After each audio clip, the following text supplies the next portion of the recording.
We are living through a massive technological revolution, and at the very heart of it all is artificial intelligence. Now, this isn't just about changing how we live our daily lives, it's actually shaking the very foundations of our global legal system. It's creating these huge opportunities, but at the same time, some really unprecedented risks. It is truly a double-edged sword. So let me ask you a question, and it's going to sound like something straight out of science fiction, but I promise you, it's being debated in courtrooms right now.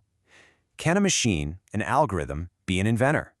Just thinking about that one question shows you the kind of strange, new world AI is creating for laws that were written for humans, and humans only. To really get our heads around this, we're diving into this fantastic paper from Legal Studies in the Digital Age. It gives us a great roadmap, a really comprehensive look at this complicated dance between AI and international law.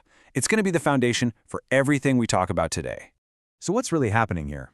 Well, you could say AI is basically crashing right into the carefully built, very old structure of international law. All the old rules, the old assumptions, they're being put to the test in ways nobody really saw coming. I mean, the scale of this change is just wow. It's staggering. Look, we're not just talking about fancier calculators here. We're talking about systems that can create art, that can diagnose diseases, and this is the big one for international law, systems that can make life or death decisions on a battlefield. Our technology is just moving so much faster than our ability to regulate it. All right, so let's grab that double-edged sword and look at the first side, the challenges. And trust me, these are some big, thorny problems that legal experts and governments all over the world are trying to figure out as we speak. Okay, first up, the battlefield. We're seeing the rise of autonomous weapons, killer robots. And this creates what you could call a terrifying responsibility gap. We're starting to hand over decisions about lethal force to machines, and that just fundamentally breaks the legal frameworks we've had for centuries to govern war. There's this quote from Peter Asaro, an expert in robotics ethics, and man, he just nails it. He calls it the dehumanization of lethal decision-making. When you take a human being out of the loop in those critical, split-second moments, well, it raises these profound ethical and legal questions that we are nowhere near answering. And that right there, that's the core dilemma. Just imagine an autonomous drone misidentifies a hospital as a military target. Who's on trial? The programmer who wrote millions of lines of code? The commander who deployed the system? Or, and this is the wild part, do you somehow hold the machine itself accountable? Right now, international law just kinda shrugs. It has no clear answer. Okay, let's switch gears. From the battlefield to, believe it or not, the patent office. This brings us right back to that first question I asked. When an AI creates something totally new, something genuinely inventive, who gets to own it? I mean, look no further than the case of Davis. It's this AI system that was listed as the inventor on a few patent applications. And the result? Complete and utter chaos. South Africa said, sure, patent accepted. But then the United States and Europe said, no way. They argued their laws explicitly say an inventor has to be a natural person, a human. This just throws into sharp relief how completely unprepared our intellectual property laws are for machine creativity. All right, challenge number 3. This one's a little more subtle, but it is incredibly dangerous.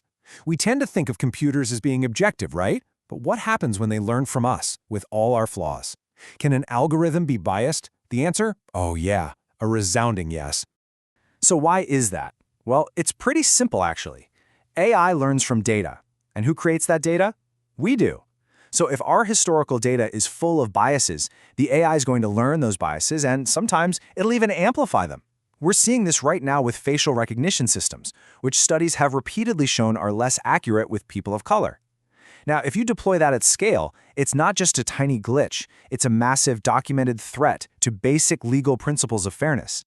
So let's just step back for a second. We've got these huge gaps in responsibility during war, total confusion over who owns what, and this creeping danger of biased algorithms. It all sounds pretty bad, right? But is that the whole story? No way, it's not. Like with any huge technological leap, there are two sides to this coin. So let's flip that sword over and look at the incredible opportunities that AI brings to the table. You see, for all of these risks we just talked about, AI could also become one of the most powerful tools for justice the world has ever seen. It really does have the potential to make our legal systems faster, smarter, and maybe, just maybe, more fair. Think about it. AI has these legal superpowers. First off, it can tear through thousands, even millions of pages of legal documents in seconds, finding patterns and precedents a whole team of human lawyers might miss. Second, by analyzing tons of historical case data, it can actually predict judicial outcomes with pretty surprising accuracy. And third, and this might be the biggest one of all, it could help democratize justice by providing low-cost legal advice or real-time translation tools, opening up the system to millions who've been shut out. So you've got these massive challenges on one side and these incredible opportunities on the other. It's no surprise that the world is in a flat-out race to write the rules for AI. But, as you can probably guess, everyone has a very different idea of what those rules should be. The problem? There's absolutely no global consensus. Zero. Major world powers are all just kind of doing their own thing, creating this fragmented, messy landscape of competing regulations. It feels less like a global collaboration and more like a global competition. And you can see this split so clearly when you look at the big players. You've got the European Union, and for them, it's all about protecting citizen rights. Then you have the United States, where the main priority is fostering innovation. They don't want to slow down their tech industry. And then there's China, where the entire framework is built around national security and social stability. Three powerful blocks, three totally different ways of thinking about this. Okay, so this brings us to the big final question. How do we actually shape our algorithmic future? Because the decisions we're making right now, today, they're going to define what global power and justice look like for the next 100 years. And our source material brings up this really chilling phrase, hyper-intelligent colonialism. This is the fear that the nations who control the data and build the best algorithms could start to dominate other countries in a totally new way, shaping the world to serve their own interests. And that leads directly to another huge idea, algorithmic sovereignty. This is the notion that in the future, a nation's power won't just be measured by its army or its economy, but by its ability to control its own algorithms, to define its own digital future. Look, the stakes here could not be higher. The real risk is a future where the gap between the digital haves and have-nots becomes a permanent chasm, locking in global power with just a handful of tech superpowers and leaving everyone else behind. Which leaves all of us with the ultimate question. At the end of the day, this technology is just a reflection of us, our best intentions and our worst biases.